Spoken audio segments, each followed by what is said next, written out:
Bugun sizlar bilan shunaqa mazali chiqadigan shokolad malina musli pirojnisini tayyorlashni o'rganamiz. Buning uchun birinchi bo'lib biskvitini tayyorlab olamiz. Tuxum bilan shakarni yaxshilab mikser yordamida ko'pirtirib olamiz. Peshni oppoq massa bo'lgunicha. So'ng alohida shokolad bilan saryog'imizni eritib olamiz birgalikda. Mikrovolnovkada yoki gazda eritib olsangiz ham bo'ladi. Eritib olib, ko'pirtirilgan tuxumimizga solib olamiz va yana aralashib ketguncha bitta mikser qilib yuboramiz. Endi alohida idishda quruq masalliqlarimizni tayyorlab olamiz. Elangan unimizga elangan kakao va razlahlитель solib aralashtirib olamiz. So'ng 2-3 etapda tuxumli massamizga solib lopata yordamida aralashtirib olamiz.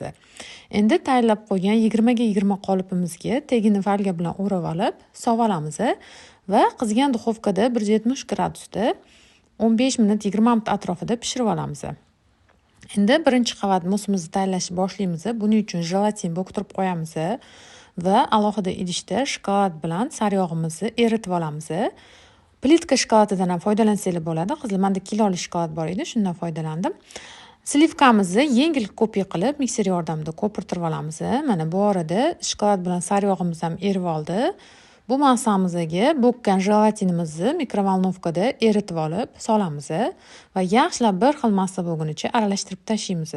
Slivkalar qizlar iloji boricha oldinroqdan olib qo'yinglar, juda ham muzdek bo'lmasin, chunki shokolad bilan jelatinli massa qo'shganingizda musinglar tez qotib qolishi mumkin, qolipga qo'yishga qiynalasizlar. O'shaning uchun shu jarayonga e'tibor berasizlar.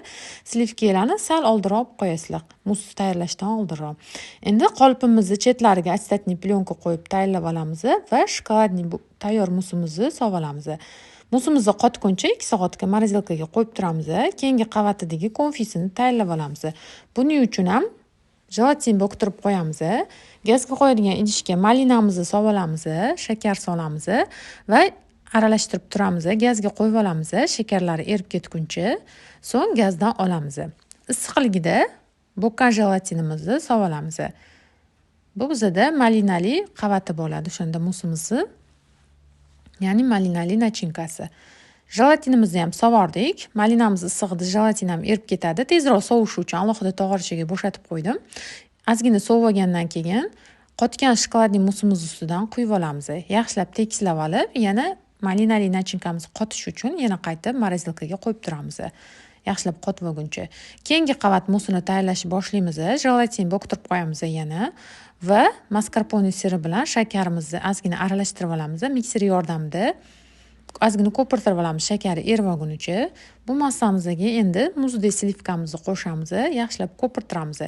Yengil krem holatiga kelguncha ko'pirtirib olamiz. Juda ham qotirib olmaymiz. Mana ko'rayotganinglardek sal suyuq massa bo'ladi, lekin krem sifat bo'lib qotib qolishi kerak emas. Endi bunga tyorka qilingan shokoladimizni solib olamiz. Lopata yordamida aralashtirib olamiz. Bo'kib turgan jelatinimizni mikrovolnovka yordamida eritib olamiz va jelatinimizni ham qo'shamiz bu massamizga. Yaxshilab lopata yordamida aralashtirib tashlaymiz. Bu musimiz ham tayyor bo'ldi. Endi oxirgi qavatiga qotgan malinali nachinkamizni ustidan tayyor musimizni quyib olamiz endi. Mana quyib olganimizdan keyin endi общий qilib hammasini morozilkaga jo'natamiz. Yaxshilab qotgandan keyin kesamiz qolipdan ko'chirib.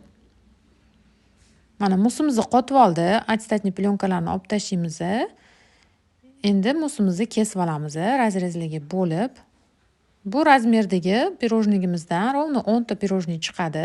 Razmerlarni qizlar rovno bo'lishi uchun lineyka yordamida o'lchab kessangiz ham bo'ladi. Tekis bo'ladi pirojnilaringiz, rovno bo'ladi, ya'ni razmeri sotuvga qilsangiz ham. Ustiga xohishga qarab dekorlar qilsangiz bo'ladi. Men cheese krem qildim. Cheese kremdan foydalanib nasatka yordamida chiqarib oldim, gulli nasatka yordamida. Juda ham mazali chiqadi. Albatta tayyorlab ko'ringlar. Ayniqsa shokoladni yaxshi ko'ruvchi nima deydi, opa-singillarimizga juda ham yoqadi mazasi. O'zimga ham, chunki shokoladli narsalar juda ham yoqadi. Albatta tayyorlab ko'ringlar. Keyingi videolarga qadar omon bo'ling.